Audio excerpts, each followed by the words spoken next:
నమస్తే.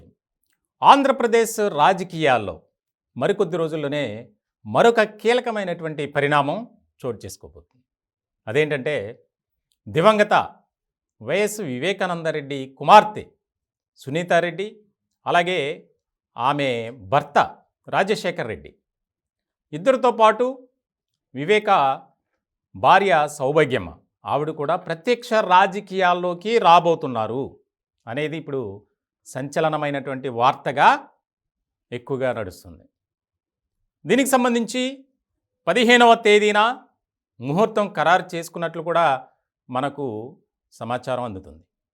చాలా కీలకమైనటువంటి పరిణామంగా మారబోతుంది అనడానికి ఎలాంటి సందేహం లేదనే చెప్పాలి.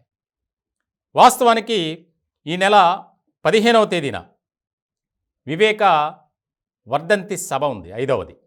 దీనికి సంబంధించి ఒక ఆత్మీయ సమావేశాన్ని ఏర్పాటు చేసి అక్కడ రాజకీయ ప్రస్థానం గురించి ప్రకటన చేయాలని భావించారు. ఆ కార్యక్రమాన్ని పులివెందులలో కూడా నిర్వహించడానికి అన్ని ఏర్పాట్లు చేశారు. దీనికి సంబంధించి పులివెందుల్లో విజయ గార్డెన్స్ అనే దాన్ని రెంట్కి తీసుకున్నారు 15వ తారీఖుకి. కొన్ని అనివార్య కారణాల వల్ల అక్కడ ఉన్నటువంటి యాజమాన్యం వేరే వారికి ఇవ్వాల్సి వస్తుంది, కాబట్టి మీకు ఇవ్వటానికి కుదరదు అని చెప్పారు. దీనికి సంబంధించి కూడా ఒక ఆరోపణ విమర్శ వినిపిస్తుంది.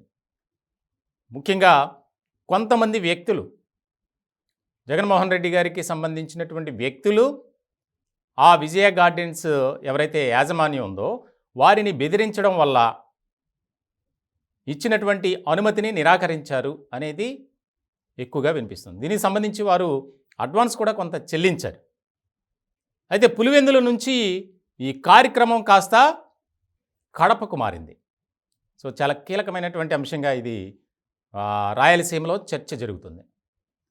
వివేక హత్య కేసుకు సంబంధించి ఒక న్యాయ పోరాట విషయంలో ఏ రకమైనటువంటి ఉద్యమం చేస్తున్నారో సునీత మనం చూస్తూనే ఉన్నాం.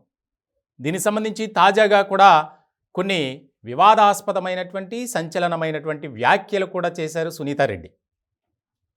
ఈ నిందితులు మన చుట్టూనే తిరుగుతున్నారు, కీలకమైనటువంటి పదవుల్లో ఉన్నారు, అయినా కూడా న్యాయస్థానాలు కానీ పోలీసులు కానీ వారిని అరెస్ట్ చేయట్లేదు అని చెప్పి.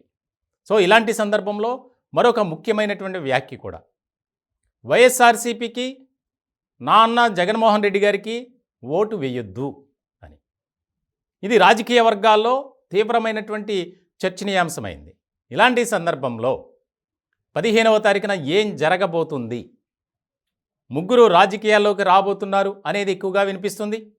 ఇప్పటికే కడప ఎంపీగా తెలుగుదేశం పార్టీ తరపున వివేక సతీమణి గారు పోటీ చేసే అవకాశాలు ఉన్నాయి అనేది కూడా బాగా వార్తలు వినిపిస్తున్నాయి. ఇలాంటి సందర్భంలో రాజకీయ ప్రవేశం గురించి, పొలిటికల్ ఎంట్రీ గురించి ఒక ప్రకటన చేయబోతున్నారు. ఎందుకంటే నా తండ్రికి జరిగినటువంటి అన్యాయం మరి ఎవరికి కూడా జరగకూడదు. నా సొంత కుటుంబ సభ్యులే మా నాన్నను చంపేశారు, అయినా కూడా వారు దర్జాగా తిరుగుతున్నారు, కీలకమైనటువంటి పదవుల్లో ఉన్నారు, వారికి రాజకీయంగానే బుద్ధి చెబుతా. ఇక్కడ చాలా కీలకమైనటువంటి పరిణామంగా చూడాలి. ఇది ఇప్పుడు వైఎస్ఆర్సీపీలో ఒక ఆసక్తికరమైనటువంటి చర్చగా మారింది. ఏ పార్టీలోకి వెళ్తారు, తెలుగుదేశమా కాంగ్రెసా? ఇప్పటికే ఆంధ్రప్రదేశ్ కాంగ్రెస్లో చాలా కీలకమైనటువంటి మార్పులు చోటు చేసుకుంటున్నాయి షర్మిల ఎంట్రీతో. ఇలాంటి సందర్భంలో షర్మిల కూడా తన సోదరుడు ఆంధ్రప్రదేశ్ ముఖ్యమంత్రి జగన్మోహన్ రెడ్డి గారి మీద తీవ్రమైనటువంటి పదజాలంతో ఘాటైన వ్యాఖ్యలు చేశారు. మరి ఇటువంటి తరుణంలో కాంగ్రెస్ పార్టీలో చేరుతారు అనేది ఎక్కువగా వినిపిస్తుంది. ఇలాంటి క్రమంలో తెలుగుదేశం పార్టీ వైపు కూడా మొగ్గు చూపిస్తున్నారు. మొత్తానికి రాజకీయ ప్రవేశం అయితే జరుగుతుంది. వారి యొక్క ప్రస్థానం ఏ విధంగా ఉండబోతుంది, పులివెందుల నుంచి కడప నుంచి 2 స్థానాల్లో కీలకమైనటువంటి వ్యక్తులుగా ఉన్నటువంటి ఈ ముగ్గురులో ఎవరొకరు పోటీ చేస్తారు అనేది కూడా ఎక్కువగా వినిపిస్తుంది.